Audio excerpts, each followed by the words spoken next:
പത്തനംതിട്ടയിൽ പമ്പ നദിയിൽ ഒഴുക്കിൽപ്പെട്ട് സ്ത്രീയെ അഗ്നിരക്ഷാസേന രക്ഷിച്ചു.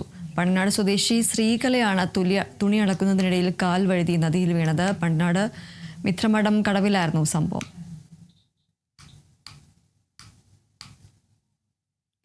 വിവരങ്ങളുമായി പ്രസാദ് എം ജെ ചേരുന്നു. പ്രസാദ്, അങ്ങനെ ഒരു ജീവൻ രക്ഷിച്ചിരിക്കുകയാണ് അഗ്നിരക്ഷാസേന. എന്തൊക്കെയാണ് മറ്റു വിവരങ്ങൾ? കഴിഞ്ഞ ദിവസം രാത്രിയോട് കൂടിയാണ് ദീപ്തി ഈ സംഭവം നടക്കുന്നത്. ഏകദേശം ഒരു 5 മണിയോടുകൂടി ഇപ്പോൾ ഈ വേനൽമഴ ശക്തമായതോടുകൂടി ഈ പമ്പ നദിയിലെ ജലനിരപ്പ് അല്പം തന്നെ ഉയർന്നിട്ടുണ്ട്. അപ്പം ഏത് സമയത്താണ് ഈ വെള്ളം ഉയർന്നു പൊങ്ങി വരിക എന്ന് നമുക്ക് അറിയത്തില്ല. അപ്പം സാധാരണഗതിയിൽ ഈ വെള്ളം ബാക്കി കിണറ്റുകളിലേക്ക് വളരെ വെള്ളം കുറവായതിനാൽ ഈ നദീതീരങ്ങളിൽ ഉള്ളവരെല്ലാം വൈകുന്നേരങ്ങളിലാണ് കുളിക്കാനും തുണി അലക്കാനും ഒക്കെ പോകുന്നത്. അപ്പം ചെങ്ങന്നൂർ ഭാഗത്ത് മിത്രമഠം എന്ന് പറയുന്ന ഒരു സ്ഥലത്താണ്. അവിടെ ഇച്ചിരി ആഴമുള്ള സ്ഥലമാണ്.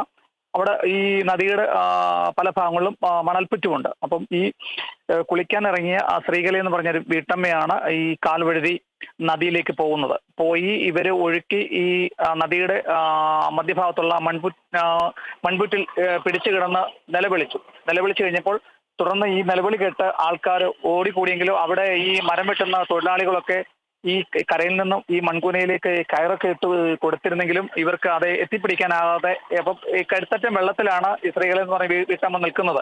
അപ്പൊ ഈ മൺപുറ്റിൽ നിന്നും പിടിവിട്ട് കഴിഞ്ഞാൽ ഇവർ വെള്ളത്തിലേക്ക് വീണ്ടും ആഴത്തിൽ പോകും. ഈ സമയത്താണ് ഈ ചെങ്ങന്നൂർ ഭാഗത്തുള്ള സുഹൃത്തിന്റെ വീട്ടിലേക്ക് സൗഹൃദ സന്ദർശനത്തിനാണ് തിരുവല്ല ഫയർ സ്റ്റേഷനിലെ ഉദ്യോഗസ്ഥൻ അസിസ്റ്റന്റ് ഫയർ ഓഫീസറായിട്ടുള്ള ശ്രീനിവാസൻ എത്തുന്നത്.